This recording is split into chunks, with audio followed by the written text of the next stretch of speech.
Welcome to science classes. इस channel पर आपको maths by Himika Saxena, science by Naveen sir, ठीक है, इससे रिलेटेड आपको वीडियोस देखने को मिलते हैं। शुरू करते हैं आज की क्लास। और आज की क्लास में हम जो है क्लास 10th का जो फर्स्ट चैप्टर है उससे रिलेटेड एमसीक्यूज को डिस्कस करने वाले हैं।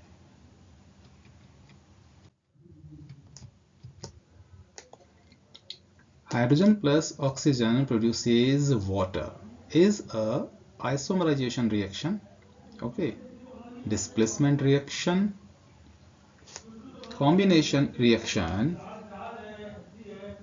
Decomposition reaction. तो ये जो आपको इक्वेशन यहाँ पर गिवन है, ये कौन सी रिएक्शन है? आइसोमराइजेशन रिएक्शन है, डिस्प्लेसमेंट है, कॉम्बिनेशन है या डिकम्पोजिशन है? Correct answer is combination reaction.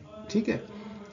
Hydrogen combines with oxygen to produce water. यहाँ पर क्या होता है कि हाइड्रोजन जो है वो ऑक्सीजन से कंबाइन होती है और वाटर प्रोड्यूस करती है। तो इस रिएक्शन में एक सिंगल सब्सटेंस, एक वन सब्सटेंस हमको यहाँ पर मिलता है, इसलिए इसको हम कॉम्बिनेशन रिएक्शन कहते हैं। Next question. सेकंड क्वेश्चन है हमारा, metal more reactive than copper is, यानी कॉपर से ज्यादा रिएक्टिव मेटल कौन सा है? ठीक है, इसमें हमको आयरन गिवन है, ए आयरन, जिंक, लेड या ऑल दी अबव, ठीक है, या तो फिर चारों ही है। ठीक है, correct answer is all the above, यानी कि आयरन, जिंक और लेड जो है वो कॉपर से ज्यादा रिएक्टिव है। ठीक है, अकॉर्डिंग टू रिएक्टिविटी सीरीज, यहाँ पर जो है जितने भी एलिमेंट्स आपको गिवन है, Fe, जिंक, लेड, ये जो है कॉपर से ज्यादा रिएक्टिव है, यानी ये जल्दी रिएक्शन करते हैं। Next question.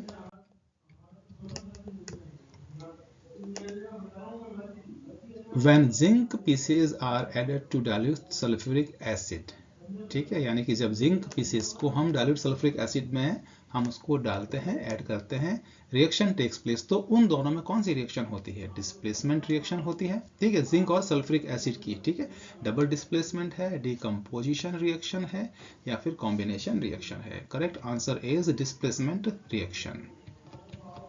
Zinc is more reactive, zinc जो है वो ज्यादा रिएक्टिव है। ठीक है, तो ये क्या करता है? हाइड्रोजन को डिस्प्लेस कर देता है और जिंक सल्फेट का फॉर्मेशन करता है। Okay, zinc is more reactive so it displaces hydrogen and forms zinc sulphate. ठीक है, सो ये एक डिस्प्लेसमेंट रिएक्शन है। Next question.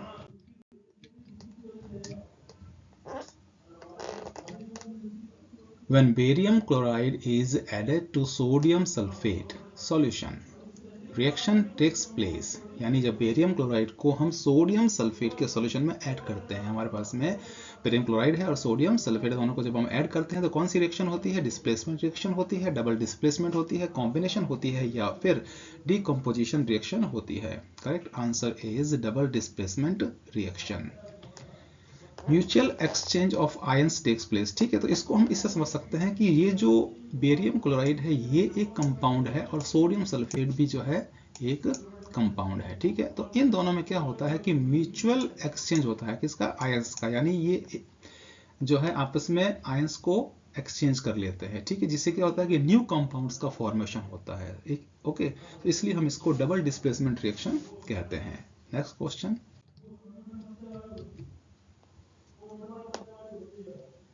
The reaction in which heat is absorbed is called, यानी ऐसी रिएक्शन जिसमें हीट का अब्जॉर्प्शन होता है। ठीक है, हीट को जो है सोख लिया जाता है, अवशोषित कर लिया जाता है। आइसोमराइजेशन रिएक्शन है, एंडोथर्मिक रिएक्शन है, आइसोथर्मिक रिएक्शन है या फिर वो एक्सोथर्मिक रिएक्शन है? Correct answer is endothermic reaction. Okay, ये क्या है? एंडोथर्मिक रिएक्शन है। Heat is absorbed during chemical reaction in endothermic reaction, यानी जो एंडोथर्मिक रिएक्शन होती है उसमें क्या होता है? सराउंडिंग से वो सब्सटेंस क्या करता है? हीट को एब्जॉर्ब कर लेता है और वो ठंडे हो जाते हैं। ठीक है,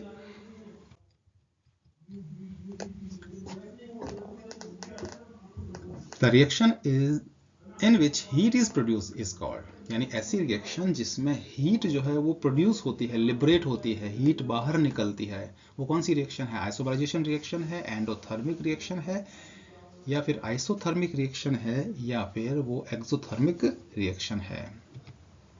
वो कौन सी है? एक्सोथर्मिक रिएक्शन है। ओके, एक्सो का मतलब होता है आउट, यानी बाहर निकलना, और थर्मा वर्ड जो है वो हीट के लिए है। ठीक है, यानी हीट आउट, एक्सोथर्मिक यानी हीट लिबरेट होती है, heat is liberated during chemical reaction in exothermic reaction. Okay, next question, 7th question है हमारा, for decomposition reaction energy is required in the form of. जो डिकम्पोजिशन रिएक्शन होती है, अपघटन अभिक्रियाएं होती हैं, उसमें एनर्जी किस फॉर्म में रिक्वायर्ड होती है? इलेक्ट्रिसिटी की फॉर्म में, हीट की फॉर्म में, लाइट की फॉर्म में, या फिर सारी ही, इलेक्ट्रिसिटी, हीट और light? Answer is all the above, यानी कि इलेक्ट्रिसिटी की प्रेजेंस में भी डिकम्पोजिशन होता है, हीट की प्रेजेंस में भी होता है और लाइट की प्रेजेंस में भी होता है। So heat, light and electricity are forms of energy which are required in decomposition reaction, यानी इनके प्रेजेंस में सब्सटेंस का डिकम्पोजिशन हो जाता है। Next question, a reaction in which a substance combines with oxygen is called as, यानी एक ऐसी रिएक्शन जिसमें सब्सटेंस जो है वो ऑक्सीजन से कंबाइन होता है, ऑक्सीजन उसमें ऐड हो जाती है, कंबाइन हो जाती है, वो रिएक्शन कौन सी है? एंडोथर्मिक रिएक्शन है, एक्सोथर्मिक रिएक्शन है, या उसको ऑक्सीडेशन रिएक्शन कहते हैं, या फिर वो रिडक्शन रिएक्शन है? Correct answer is oxidation reaction. Means अगर किसी भी सब्सटेंस में ऑक्सीजन ऐड हो जाती है, ठीक है, तो उसे हम क्या कहते हैं? ऑक्सीडेशन रिएक्शन कहते हैं। When oxygen is added to a substance it is called an oxidation reaction. Simple सी डेफिनेशन इसकी है। Okay, reaction in which a substance combines with hydrogen, ठीक है, तो एक रिएक्शन जिसमें एक सब्सटेंस हाइड्रोजन से कंबाइन होता है या हाइड्रोजन किसी सब्सटेंस से कंबाइन होती है, ठीक है, वो रिएक्शन कौन सी है? एंडोथर्मिक रिएक्शन है, या एक्सोथर्मिक रिएक्शन है, या फिर हम उसको ऑक्सीडेशन रिएक्शन कहते हैं, और डी ऑप्शन हमारा है reduction reaction. Answer is reduction reaction. When hydrogen is added और combined with substance the substance is reduce, ठीक है, तो जब हाइड्रोजन किसी सब्सटेंस से कंबाइंड होती है या उसमें ऐड होती है तो वो सब्सटेंस जो है वो रिड्यूस हो जाता है, अपचयित हो जाता है। So the reaction is called reduction reaction. Our 10th question is, what is the chemical name of slaked lime? Slaked lime का यानी बुझा हुआ चूना इसको कहते हैं, इसका केमिकल नेम क्या है? Calcium oxide, calcium hydroxide, calcium dioxide, या carbon monoxide? Correct answer is calcium hydroxide. Okay, ये रिएक्शन है, इसमें कैल्शियम ऑक्साइड वाटर से रिएक्ट करता है तो कैल्शियम हाइड्रोक्साइड, जिसको हम स्लैग्ड लाइम कहते हैं या बुझा हुआ चूना कहते हैं, इसका फॉर्मेशन होता है। तो ये कुछ जो एमसीक्यूज हैं chapter 1 chemical reaction and equation से रिलेटेड। अगर आपको ये वीडियो पसंद आता है और आपके जो कन्फ्यूजन्स हैं वो दूर होते हैं तो चैनल को जरूर सब्सक्राइब कीजिए। साइंस क्लासेस, इस चैनल पर आपको हम एजुकेशनल कंटेंट प्रोवाइड करवाते हैं। ओके, और अपने फ्रेंड्स के साथ भी जरूर इसको शेयर कीजिए। Thank you very much.